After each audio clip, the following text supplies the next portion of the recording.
Leyes de Kirchhoff, circuito en serie.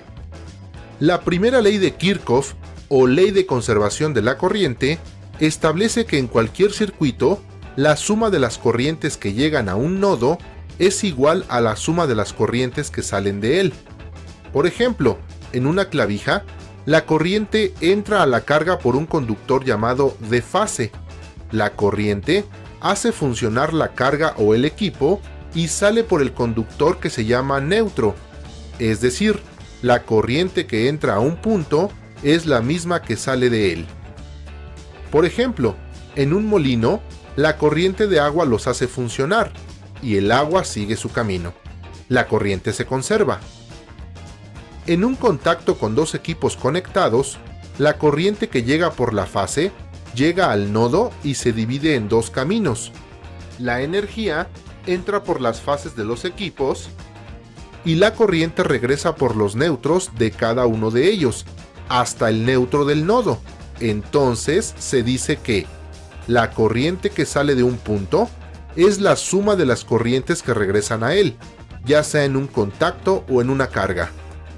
La segunda ley de Kirchhoff es la ley de conservación de las tensiones. En un circuito cerrado, la suma de las tensiones de las cargas es igual a la tensión de la fuente. Por ejemplo, en un circuito como este, la tensión de la fuente se reparte entre la plancha y el foco, de manera que suman el voltaje de la fuente. Entonces, si la tensión se reparte en los equipos, estos ya no funcionarán adecuadamente de acuerdo a la segunda ley de Kirchhoff. Este ejemplo da pie a lo que es un circuito en serie, que es cuando los elementos están unidos uno tras otro, por un solo punto o por un solo conductor. Esa es la característica principal de un circuito en serie. Se llama circuito en serie a aquel en donde la corriente que circula y pasa por todas las cargas es la misma. La corriente solo tiene un camino por el cual circular, cumpliendo así la primera ley. Asimismo, la suma de las tensiones en cada resistencia es la tensión de la fuente, dando cumplimiento a la segunda ley. Supongamos que tenemos un circuito en serie con fuente de 120 volts y tres resistencias, una de 10 ohms y dos de 5 ohms. Hay que establecer la corriente y la tensión en cada resistencia.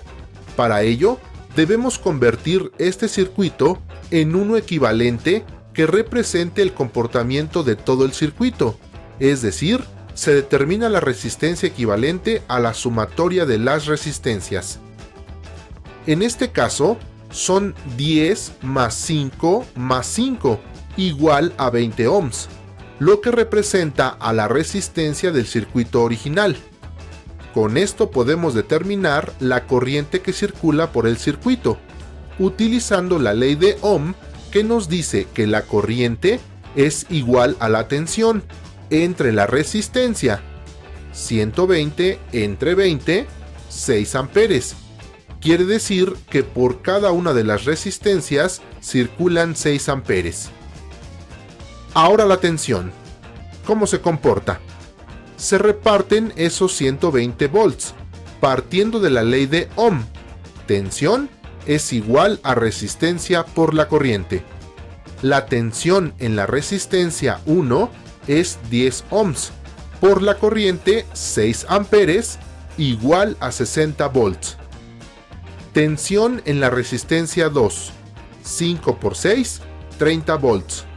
En la resistencia 3, 5 por 6 igual a 30 volts. Según la segunda ley de Kirchhoff, la suma de las tensiones en las cargas es la tensión de la fuente, es decir, si sumamos estos valores, debe dar el valor de la fuente. Así comprobamos que nuestro cálculo es correcto. Leyes de Kirchhoff, circuito en paralelo. Considerando el ejemplo de las tres resistencias visto en la clase anterior, en un circuito en paralelo, la corriente se reparte y la tensión es la misma, la corriente que sale de la fuente por la fase llega al punto 1 y ahí se parte en dos. Sigue su camino hasta llegar al punto 2, en donde vuelve a partirse.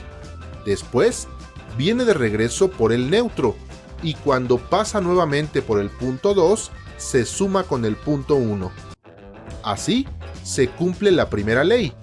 La corriente que sale de un punto es la misma que regresa. Entonces, el punto donde se divide es la fase y el regreso es el neutro.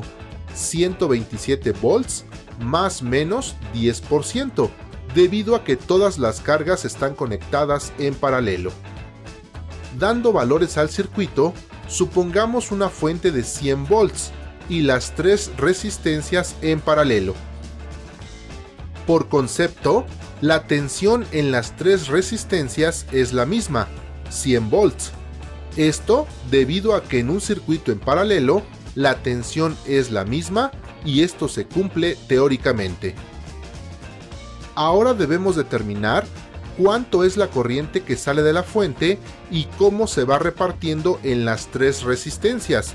Para ello, debemos transformar este circuito en un equivalente que tenga una resistencia que represente a las tres. Para un circuito paralelo, se obtiene con la siguiente expresión: el inverso de la suma de los inversos. Sustituimos valores de las resistencias. Haciendo las operaciones tenemos 1 entre 0.08, da 1.25 ohms. Una característica de la resistencia equivalente en un circuito paralelo es que ésta siempre es menor que la menor de las resistencias del circuito. Ya con la resistencia y la tensión, entonces la corriente de la fuente será 100 volts entre 1.25 igual a 80 amperes, que se van a repartir en las tres resistencias. La corriente en la resistencia 1, aplicando la ley de Ohm, es tensión entre resistencia, 100 entre 10, esto da 10 amperes. La corriente en la resistencia 2 es tensión entre resistencia, 100 entre 2, esto da 50 amperes. La corriente en la resistencia 3 es tensión entre resistencia, 100 entre 5, esto da 20 amperes. Quiere decir que por aquí circulan 10 amperes, por aquí 50 y por aquí 20, que al regresar y sumarse dan los 80 amperes que salieron de la fuente al principio, cumpliendo la primera ley. La corriente que sale de un punto es igual a la suma de las corrientes que llegan a él. Podemos observar además que en la resistencia de menor valor pasa mayor cantidad de corriente. Estas son las características del circuito en paralelo y cómo se da cumplimiento a la primera y segunda ley de Kirchhoff.